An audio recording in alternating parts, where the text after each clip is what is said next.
बिस्मिल्लाहिर्रहमानिर्रहीम। अस्सलाम वालेकुम friends, welcome to my channel. आपका एलोवेरा का पौधा अगर सर्दियों में ख़राब हुआ है, इसकी लीव्स ख़राब हो गई है, ऊपर से जो टिप्स है इनकी ब्राउन हो गई है, क्योंकि सर्दियों में अक्सर प्लांट्स ख़राब हो जाते हैं, तो कोई टेंशन की बात नहीं है। इसमें ज़्यादा से ज़्यादा बेबीज़ भी निकलेंगे, ग्रोथ भी अच्छी होगी। वीडियो को लास्ट तक देखिए ताकि पूरी इन्फॉर्मेशन आपको मिल सके। एलोवेरा का पौधा बहुत ही खूबसूरत पौधा है, इसकी केयर भी बहुत आसान है।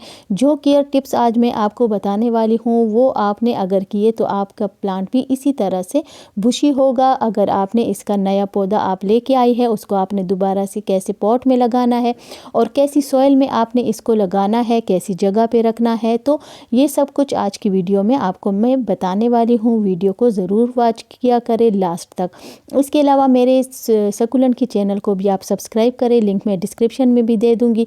वहाँ मैं सकुलेंट की वीडियोज़ डिटेल से शेयर करती हूँ। तो अगर आपके पास सकुलेंट के प्लांट है तो वहाँ आपको केयर बहुत ही ज़बरदस्त और आसानी से मिलेगी। उसी तरीके से अगर आप केयर करेंगे तो आपके प्लांट्स ख़राब नहीं होंगे। तो सबसे पहले जो इम्पोर्टेंट चीज़ है वो आपको मैं बताऊं। अगर आप कहीं से एक पौधा लेके आए हैं एलोवेरा का, अगर कटिंग आप लेके आए हैं या पूरा एक प्लांट ही लेके आए हैं, या किसी नर्सरी से आप पूरा प्लांट लेके आए हैं जिसको आपने अभी रिपोर्ट करना है। ये मैं कहीं से प्लांट लेके आई थी, तो आपको मैंने सोचा आपके साथ वीडियो शेयर कर लूँ ताकि आपको भी इसके तरीके का आसानी से पता चल सके। तो ये देखिए, इसके तो पहले तो आपने सारे इसके ख़राब लीव्स को हटा देना है। दूसरा काम आपने ये करना है कि ये बहुत हार्डी प्लांट है, बस इसकी केयर भी इतनी ज़्यादा नहीं है कि हमें बहुत इसकी ज़्यादा केयर करनी है तो ये प्लांट चलेगा, बिल्कुल भी नहीं। इसकी आसान केयर है। ये देखिए, सबसे पहले आप पॉट से मिट्टी मैंने हटा दी है। जो पहले से मिट्टी थी इसमें ऑलरेडी सैंड और कंपोस्ट है, लेकिन इसमें मैंने और कंपोस्ट ऐड करनी है। लीफ कंपोस्ट और किचन वेस्ट कंपोस्ट जो मैंने मिक्स की है वही मैं इसमें ऐड करूँगी। अगर आप चाहते हैं कि इसके ज़्यादा से ज़्यादा बेबीज़ निकले तो आप कोशिश करें इसको शैलो पॉट में लगाएं। शैलो पॉट में लगाएंगे इसके ज़्यादा से ज़्यादा बेबीज़ मिलेंगे आपको, बहुत ज़्यादा इसकी अच्छी ग्रोथ होगी। लेकिन काम आपने ये करना है कि इसमें आपने कंपोस्ट अभी ज़रूर ऐड करना है। अगर आप न्यू पॉट में नई मिट्टी में प्लांट को लगाएंगी तो इस तरीके से आपने लगाना है, क्योंकि अगर नीचे से इसके रूट्स को न्यूट्रिशन नहीं मिलेगी तो ऊपर से फिर हमारा प्लांट अच्छी तरह से ग्रो नहीं होगा। तो सबसे ज़रूरी काम जो करना है वो ये कि आपने इसके लीव्स हटा के इसके लिए सॉइल में आपने कंपोस्ट ऐड करना है। इसके बाद फिर आप 20-25 डेज़ में एक बार आप लिक्विड फर्टिलाइज़र दिया करें। लिक्विड फर्टिलाइज़र जो मैंने बनाया है वो आप बना ले, टेंशन फ्री हो जाएंगी। 1-2 साल तक आप वो यूज़ कर सकते हैं। चैनल पे मेरी वीडियो मौजूद है, आप देख सकते हैं वो वीडियो। आज से ही बनाना स्टार्ट कर ले। तो ये एक ही पॉट में मैं इसलिए लगा रही हूँ क्योंकि मेरे पास पॉट की कमी है, पॉट्स नहीं है। आप इस तरह अलग अलग एक एक पॉट में भी एलोवेरा का प्लांट लगा सकते हैं। तो इस तरीके से आपने पहले मिट्टी बना लेनी है, सैंड, कंपोस्ट और सॉइल मिक्स करके इसका मिक्सचर बना के इसमें आप इस मिट्टी में आपने इसको लगा देना है। अगर आपके पास पहले से एलोवेरा का प्लांट पॉट में लगा है तो आपने क्या काम करना है, अच्छी तरह से गुड़ाई करके तो उसमें आपने कंपोस्ट डाल देनी है, अच्छी तरह से मिक्स करके पानी दे के शेड में रख देना है।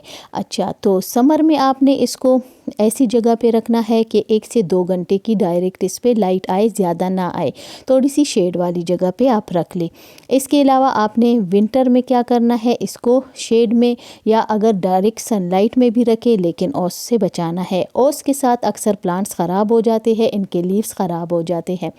तो इस तरीके से आपने इनकी केयर करनी है। केयर बहुत आसान है, बहुत मुश्किल केयर इसकी नहीं है। अब आपने क्या करना है, अभी मैंने इस पॉट में इनको लगा लिया। अब इसको मैं अच्छी तरह से पानी दूंगी, फिर शेड में रख लूँगी। फिर आपने दूसरा काम जो ज़रूरी करना है वो ये कि इसको बार बार पानी नहीं देना। अभी आपको मैं और प्लांट्स भी दिखाऊंगी जो मैंने पहले से लगाए थे, वो भी मैं कटिंग ही लाई थी। कुछ प्लांट्स लेके छोटे छोटे आई थी, एक ही पॉट में मैंने लगाए थे और उनकी भी आप ग्रोथ दे सकते हैं। इसी तरीके से मैंने लगाए थे पॉट में। तो ये देखिए, इसमें मैंने और कंपोस्ट भी ऐड कर दी है। इस तरीके से अगर आपने पॉट में लगाए हैं तो अच्छी तरह से गुड़ाई करें और उसमें कंपोस्ट डालें और अच्छी तरह से मिक्स करके पानी दे के शेड में रख ले। इसके बाद आपने इसको पानी नहीं देना, 15-20 डेज़ तक। आपने कोशिश करनी है कि इसको आप पानी बिल्कुल कम दें। अगर आपने इसको ज़्यादा पानी दिया तो ये ख़राब हो जाता है। इस बात का आप ज़रूर ख्याल करें, क्योंकि अक्सर लोगों के प्लांट जो है पानी की ओवर वाटरिंग की वजह से काफ़ी सारे प्लांट्स ख़राब हो जाते हैं, स्पेशली सकुलेंट। आपने ये कोशिश करनी है। अब ये देखिए यहाँ पे मैंने इसको लगा दिया, यहाँ पे लाइट आती है लेकिन 2-3 घंटों की। ये देखिए इस एक पॉट में मैंने 4 से 5 प्लांट लगाए थे, वो भी छोटे छोटे कटिंग्स थे, और अभी आप देख सकते हैं कितनी अच्छी इसकी ग्रोथ हो रही है। इसको फिर मैं अलग करूँगी जब इसके बेबी प्लांट्स भी इतने ज़्यादा निकले हैं, ये भी बड़े हो जाएंगे। मैं पॉट्स लेके आऊँगी तो फिर इनको मैं डिवाइड करूँगी, क्योंकि अभी पॉट्स नहीं है। ये देखिए काफ़ी सारे पॉट्स में मैंने एलोवेरा के प्लांट लगाए हैं, और ये छोटे छोटे बेबी प्लांट ही थे जो इतनी अच्छी तरह से इनकी ग्रोथ अभी हो चुकी है।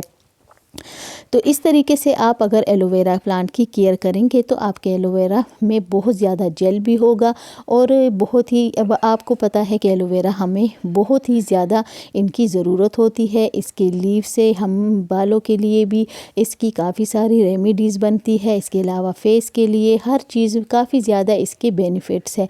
तो इसलिए आप अपने घर में एलोवेरा प्लांट ज़रूर लगाएं और इसको ग्रो करें, क्योंकि बहुत आसान केयर है इसकी, बहुत मुश्किल केयर नहीं है।